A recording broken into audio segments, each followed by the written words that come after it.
สวัสดีจ้าพ่อแม่พี่น้องพ่อกันอีกคือเก่าเนาะกับหนังสือจิตสุดท้ายเนาะพุทธพจน์เกี่ยวกับสังสารวัฏนะพี่น้องโอกาสในการเกิดเป็นมนุษย์น่ะมันแสนยากเนาะภิกษุทั้งหลายถ้าสมมติว่ามหาปฐพีอันใหญ่หลวงนี้มีน้ำท่วมถึงเป็นอันเดียวกันทั้งหมดบุรุษคนหนึ่งถิ่มแอกซึ่งมีหู้จอได้เพียงหู้เดียวลงไปในน้ำนั้นลมตะวันออกพัดให้ลอยไปทางทิศตะวันตก ลมตะวันตกพัดให้ลอยไปทางทิศตะวันออกลมทิศเหนือพัดให้ลอยไปทางทิศใต้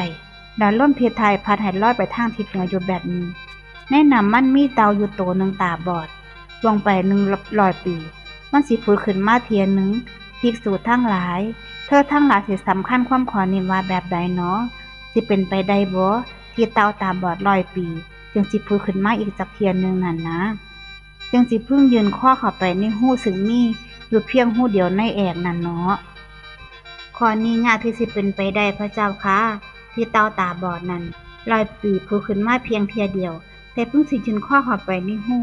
ซึ่งมีอยู่เพียงหู้เดียวในแอกนั่นภิกษุทั้งหลายยากที่สิเป็นไปได้ฉันเดียวกับที่ไผๆสิต้องพึ่งความเป็นมนุษย์ยากที่สิเป็นไปได้ฉันเดียวกันนั่นละที่ตถาคตผู้พระอรหันต์พระสัมมาสัมพุทธเจ้าสิเกิดขึ้นในโลกยากที่สิเป็นไปได้ชั้นเดียวกันที่ธรรมวินัยอันตถาคตประกาศแล้วสิรุ่งเรืองไปทั่วโลกเนาะภิกษุทั้งหลายแต่ว่าบัดนี้ความเป็นมนุษย์ก็ได้แล้วตถาคตผู้อรหันต์สัมมาสัมพุทธะก็บังเกิดขึ้นแล้วในโลกนี้เนาะและธรรมวินัยอันตถาคตประกาศแล้วก็รุ่งเรืองไปทั่วโลกแล้วเนาะภิกษุทั้งหลายเพราะฉะนั้นในกรณีนี้พวกเธอพึงกระทำความเพียรเพื่อให้รู้ว่านี่ทุกข์นี่เหตุให้เกิดทุกข์นี่ความดับทุกข์นี่หนทางให้ถึงความดับแห่งทุกข์ดังนี้เถิดพี่น้องผู้ที่ตายแล้วกลับมาเกิดเป็นมนุษย์อีกคือจังฝุ่นติดป้ายเล่มนี้ละเบิ่งก่อนภิกษุทั้งหลายเธอทั้งหลายสิสำคัญความขอนั้นเป็นจังใดฝุ่นเล็กน้อยที่เฮาซ่อนขึ้นไว้ที่ปลายเล่มนี้กับมหาปฐพีนี้อย่างใดมันหลายกว่ากันภิกษุทั้งหลายกราบทูลว่าข้าแต่พระองค์ผู้เจริญมหาปฐพีนั้นแลหลายกว่าฝุ่นเล็กน้อยที่พระผู้มีพระภาคเจ้าซ่อนขึ้นไว้ที่ปลายว่าขนาดนี้มีประมาณหน่อยย่อมบ่ถึง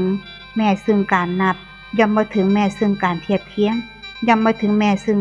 ส่วนแห่งเสี้ยวพระเทียบมหาปฐพีเขาแล้วฝุ่นที่พระผู้มีพระภาคเจ้าซ่อนขึ้นไว้ที่ปลายมหานาคามีประมาณเล็กน้อยเบิ่งก่อนภิกษุทั้งหลายสัตว์กลับมาเกิดในหมู่มนุษย์มีประมาณหน่อยสัตว์ไปเกิดในกำเนิดอื่นจากมนุษย์มีหลายกว่ามากทีเดียวชั้นใดกับชั้นนั้นเพราะเหตุแบบนี้นั่นเธอทั้งหลายพึงศึกษาแบบนี้ว่าเฮาจักเป็นผู้ที่บ่ประมาทเบิ่งก่อนภิกษุทั้งหลายเธอทั้งหลายพึงศึกษาแบบนี้เด้อพี่น้อง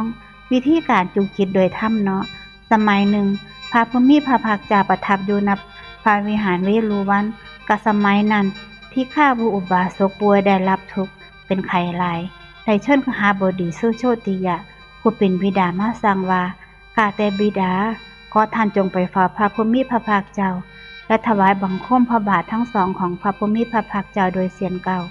แล้วกราบทูลตามคำของผมว่าข้าแต่พระองค์ผู้เจริญที่ข้าพระอุบาสกป่วยได้รับทุกข์เป็นไข้หนักขอถวายบังคมพระบาททั้งสองของพระผู้มีพระภาคเจ้าโดยเสียงเก่าและจงกราบทูลแบบนี้ว่าข้าแต่พระองค์ผู้เจริญข้าพระผู้มีพระภาคเจ้าจงทรงพระกรุณาเสด็จไปยังนิเวศของที่ข้าพระอุบาสกโชติยคฤหบดีรับคำที่ข้าอุบาสกแล้วเข้าไปฝ่าพระผู้มีพระภาคเจ้าได้กราบอาราธนา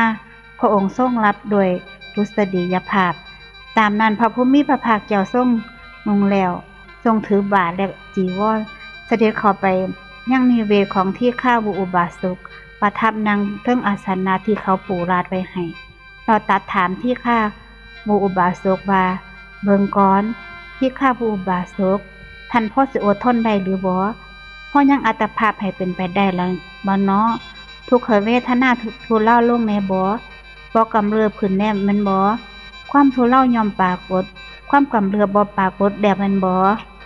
ที่ข้าพระอุบาสกกราบทูลว่าข้าแต่พระองค์ผู้เจริญข้าพระองค์อดทนบ่ไหวแล้ว เยียวยาอัตภาพให้เป็นไปบ่ได้แล้ว ทุกขเวทนาข้าพระองค์มันกำเริบหลายบ่ทุเลาลงเลย ความกำเริบย่อมปรากฏ ความทุเลาย่อมบ่ปรากฏพระเจ้าค่ะพระผู้มีพระภาคเจ้าตรัสว่า เบิ่งก่อนที่ข้าอยู่เพราะเหตุนั้นแหละ เจ้าเพิ่งศึกษาแบบนี้ว่าเฮาจักเป็นผู้ประกอบด้วยความเลื่อมใส อันบ่หวั่นไหวในพระพุทธเจ้า ในพระธรรม ในพระสงฆ์จักเป็นผู้ประกอบด้วยศีลที่พระอริยเจ้าใครแล้ว เป็นไปเพื่อสมาธิ เบิ่งก่อนที่ข้าวุท่านเพิ่งศึกษาแบบนี้เด้อที่ข้าวุอุบาสกกราบทูลว่าข้าแต่พระองค์ผู้เจริญ องค์แห่งธรรมเป็นเครื่องบรรลุโสดาสีโสตาปัตติยังคาเหล่าใดที่พระผู้มีพระภาคเจ้าทรงแสดงแล้วธรรมเหล่านั้นมีอยู่ในข้าพระองค์และข้าพระองค์ก็เห็นชัดในธรรมแบบนั้นแล้ว พระผู้มีพระภาคเจ้าตรัสว่าเมืองกรพิฆาวุเพราะฉะนั้นแล้ว เจ้าตั้งอยู่ในองค์แห่งธรรมเป็นเครื่องบรรลุโสดาบันสิพวกนี้เด้อมึงจะเลื่อนธรรมอันเป็นไปในส่วนแห่งวิชา6ประการให้ยิ่งขึ้นไปเด้อเบิงกรที่ข้าวุเจ้าจงพิจารณาเห็นในสังขารทั้งปวงว่าเป็นของบ่เที่ยงบ่มีความสำคัญในสิ่งที่บ่เที่ยงว่าเป็นทุกข์มีความสำคัญในสิ่งที่เป็นทุกข์ว่าเป็นอนัตตามีความสำคัญในการละมีความสำคัญในความคลายกำหนัดมีความสำคัญในการดับเบิงกรที่ข้าวุเจ้าเพิ่งศึกษาแบบนี้เด้อที่ข้าวุอุบาสกกราบทูลว่าข้าแต่พระองค์ผู้เจริญธรรมอันเป็นไปในส่วนแห่งวิชา6ประการพวกนี้ที่พระผู้มีพระภาคเจ้าทรงแสดงแล้วธรรมพวกนั้นมีอยู่ในข้าพระองค์และข้าพระองค์ก็เห็นชัดในธรรมพวกนี้แล้วอีกอย่างหนึ่งข้าพระองค์มีความผิดแบบนี้ว่าบิดาข้าจะได้ถึงความทุกข์เลยเพราะการจากไปแห่งข้าพระองค์นี้โทษยกหาบดีได้กล่าวว่าที่ข้าวุลูกอย่าได้ใส่ใจถึงเรื่องนี้เลยจงใส่ใจพระพุทธพจน์ที่พระผู้มีพระภาคเจ้าเพิ่นตรัสให้แก่เจ้าดีกว่าครั้งหนึ่งที่พระผู้มีพระภาคเจ้าตรัสสอนที่ข้าพระอุบาสกด้วยพระโอวาทนี้แล้วเสด็จลุกออกจากอาสนะแล้วหลีกไปเมื่อพระผู้มีพระภาคเจ้าเสด็จไปแล้วบ่โดนที่ข้าพระอุบาสกก็กระทำกาลาแล้วครั้งนั้นภิกษุหลายรูปเข้าไปเฝ้าพระผู้มีพระภาคเจ้าถึงที่ประทับถวายบังคมพระผู้มีพระภาคเจ้าแล้วนางนาทีสมควรอันที่สินั่งคันแล้วก็ได้ทูลถามพระผู้มีพระภาคเจ้าว่าข้าแต่พระองค์ผู้เจริญที่ข้าพระอุบาสกที่พระผู้มีพระภาคเจ้าตรัสสอนโดยพระโอวาทโดยย่อกระทำกาลาแล้วคติของเขาเป็นจังใดอภิสัมปายภพของเขาเป็นแบบใดเนาะพระผู้มีพระภาคเจ้าตรัสตอบว่าเบิ่งก่อนภิกษุทั้งหลายที่ข้าพระอุบาสกเป็นบัณฑิตมีปกติเว้าอีหลีปฏิบัติธรรมสมควรแก่ธรรมและบ่ยังตนให้ลำบากเพราะมีธรรมเป็นเหตุที่ข้าพระอุบาสกเป็นอุปาติกะสัตว์ที่เกิดผุดขึ้นโดยทันทีหมายเอาเทวดาจากปรินิพพานในภพที่เกิดขึ้นมีอันบ่กลับมาจากโลกนี้อันเป็นธรรมดาพอสังโยชน์เบื้องต่ำหาสิ้นไปแล้วหมายถึงเป็นพระอนาคามีแล้วนั่นล่ะขอกราบพระคุณและอนุโมทนาบุญกับทุกๆท่านที่รับฟังจนจบคลิปเนาะพอกันไหมในคลิปหน้านะพี่น้อง